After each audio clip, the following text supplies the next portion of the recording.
Hi everyone, welcome to ready for exam. Ready for exam में आप सबका स्वागत है। आज मैं आप लोगों को एसएससी जीडी 2024 20 फरवरी फर्स्ट शिफ्ट में जो मैथ का क्वेश्चन आया था उसे कराऊंगा। देखिए भाई, आप यूपीपी में जो आप इसकी मांग कर रहे हैं कि पेपर कैंसिल हो जाए, ठीक है, आप ये सब जो करना हो करिए, लेकिन साथ में आप पढ़ाई भी करते रहिए। नहीं तो अगर आप जो है पढ़ाई नहीं करेंगे, मान लीजिए अगर यूपीपी का पेपर कैंसिल भी हो गया और दोबारा होगा, तो अगर पढ़ाई नहीं किए रहेंगे तो नहीं निकल पाएगा।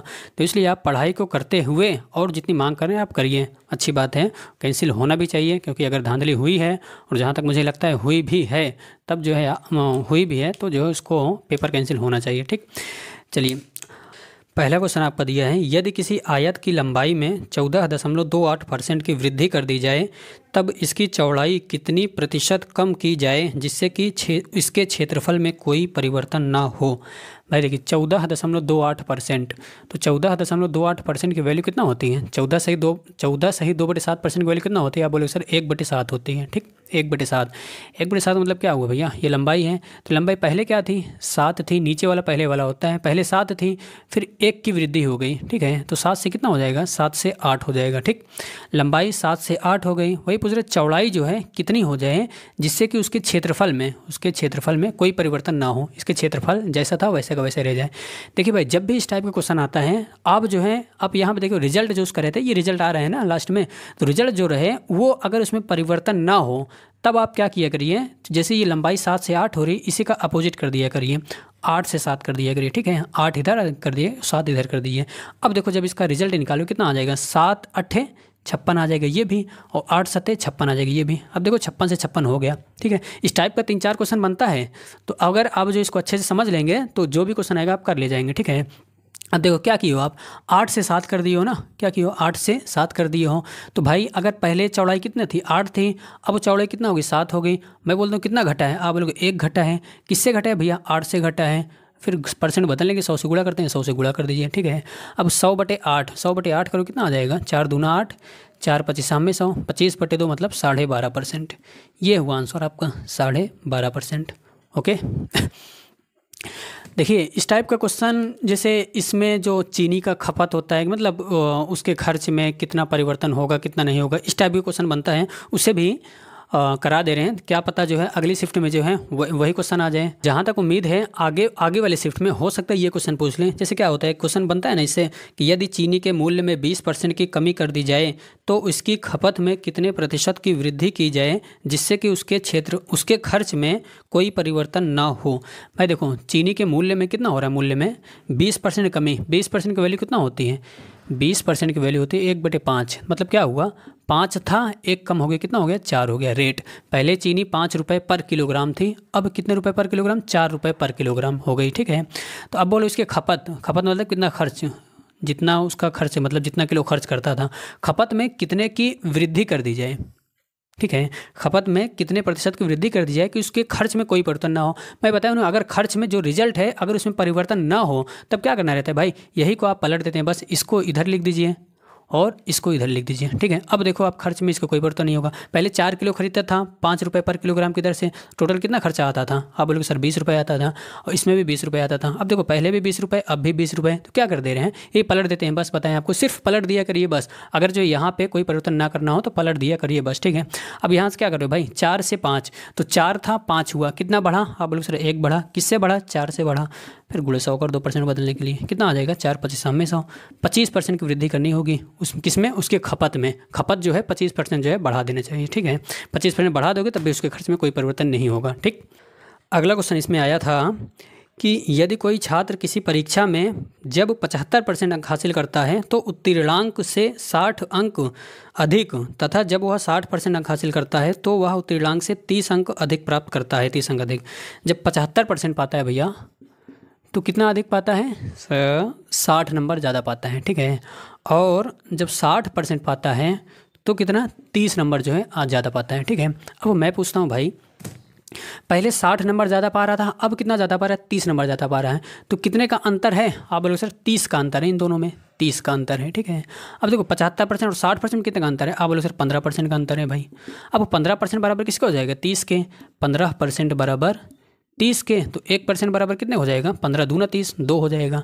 तो क्या कुल अंक पूछ रहा है, तो कुल अंक कितना होता है, 100% होता है। तो 1% बराबर 2 के है, तो 100% बराबर क्या हो जाएगा, आप बोलोगे सर 200 हो जाएगा। ये 200 नंबर का था पेपर, ठीक है, ये हुआ।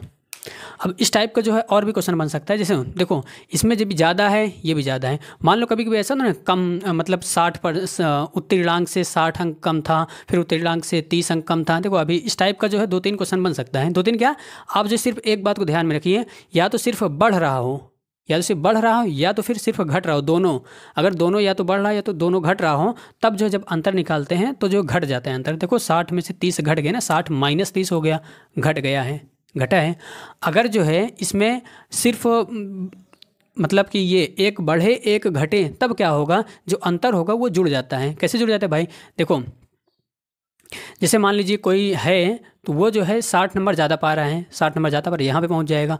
अब जो है बोला 30 नंबर कम पा जाएगा, जब 30 नंबर कम पाए कहाँ पे, नीचे आ जाएगी यहाँ पे। अब बोलते हैं इसका अंतर कितना होगा भाई, 60 यहाँ से, देखो अंतर कितना, ये 60 यहाँ से, तो अंतर कितना हो जाएगा भाई, जुड़ जाएगा ना, तो 60 + 30 हो जाएगा।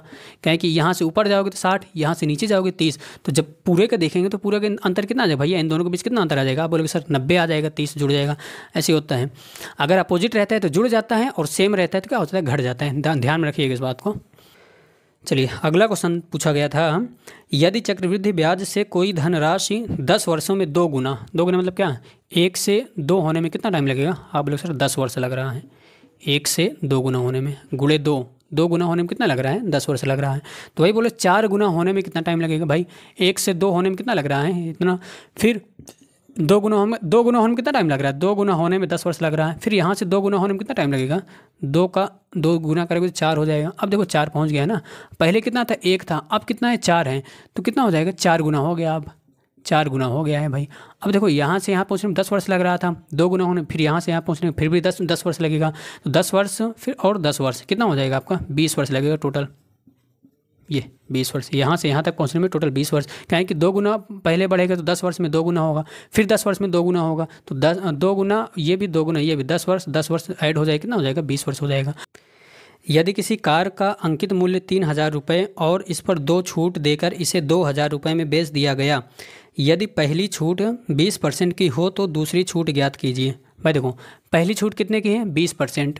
20% की वैल्यू कितना होती है, 1/5 होती है। तो 1/5 मतलब क्या, 5 था, छूट दे देगा तो कितना हो जाएगा, 4 हो जाएगा। ठीक है, पहली छूट हो ये हो गई। अब दूसरी छूट पूछ रही है, दूसरी छूट हमें नहीं पता है। ठीक है, दूसरी छूट हमें नहीं पता है, तो लास्ट में क्या हो रहा है, लास्ट में भाई पहले कितना था इसका, 3000 था, लास्ट में कितना हो जाएगा इसका, 2000 हो जाएगा। तो कितना अनुपात हो जाएगा, अब 3:2 हो जाएगा। ठीक है, अब यहाँ वाला हमें नहीं पता है, तो पता है ना x से y। अब क्या रहता है, इसका गुणा करने पे ये आता है और इसका गुणा करने पे ये आता है। अब क्या हो जाएगा, अब यहाँ से x की वैल्यू निकालनी, कितना हो जाएगा भाई, 5 × x, 5x करोगे कितना आ जाएगा, 3 आ जाएगा। अब यहाँ से x बराबर कितना आ जाएगा, 3/5 आ जाएगा, x बराबर 3/5। तो x की जगह कितना आ जाएगा आपका, 3/5 आ जाएगा। यहाँ पे 3/5 लिख दो। ठीक है, वैसे y की जगह निकालो, कितना आ जाएगा, 3/5 ये हो गया, तो 2/4 ही हो जाएगा। 2/4 मतलब 1/2 हो जाएगा। ठीक, अब यहाँ से अब हम बोलते हैं ये 3/5 से कितना हो गया है, 1/2 हो गया है। तो कितने प्रतिशत की वृद्धि या कमी हुई, तो अभी तो पहले इसको फ्रैक्शन को उसमें चेंज करेंगे। तो उसमें चेंज करने क्या, यहाँ पे 5 है, यहाँ पे 2 है, तो 5 और 2 मतलब 10 से गुणा करना पड़ेगा। 5 और 2 का एलसीएम लेंगे, उसी से गुणा करना पड़ता है। तो 10 से गुणा करोगे, यहाँ पे 10 से गुणा करोगे कितना आ जाएगा, ये यहाँ पे 10 से गुणा कर दो, तो ये कितना कट जाएगा आपका, 5 दूना 10 हो जाएगा, 2 3 6, पहले 6 था, अब कितना हो जाएगा भाई, 2 5 10, 5 करने 5। अब देखो घट रहा है, समझ में आ रहा है ना, 6 से 5 हो गया। कितना घटा है, 1 घटा है। किससे घटा है भैया, 6 से घटा है, गुणे 100, मतलब 50/3। 50/3 मतलब 16 सही 2/3%। ये हुआ आंसर आपका। यदि किसी कक्षा में उत्तीर्ण विद्यार्थियों का प्रतिशत 93% हो तथा अनुत्तीर्ण विद्यार्थियों की संख्या 210 हो, तब कक्षा में कुल विद्यार्थियों की संख्या कितनी है। भाई देखिए, अनुत्तीर्ण विद्यार्थियों की उत्तीर्ण का कितना है, 93%। टोटल कितना होता है, 100% होता है। 100 में से 93% कितना है, पास हैं। तो फेल कितना हो जाएगा, आप लोग 7% हो जाएंगे। 7% फेल हुए हैं। अब उसमें फेल की संख्या दी गई है, तो 7% बराबर कितना दिया गया है आपका, 210 दिया गया है। 210 दिया गया है। अब यहाँ से अगर काटेंगे कितना हो जाएगा, 7 एक नम 7, 7 त्रिक 21, ये 1% बराबर 30 के हैं तो टोटल कितना होता है, 100% होता है। 1% बराबर 30 के है तो 100% बराबर कितना हो जाएगा, 30 गुणे 100 करोगे 3000 आ जाएगा। ये हो गया आंसर आपका 3000।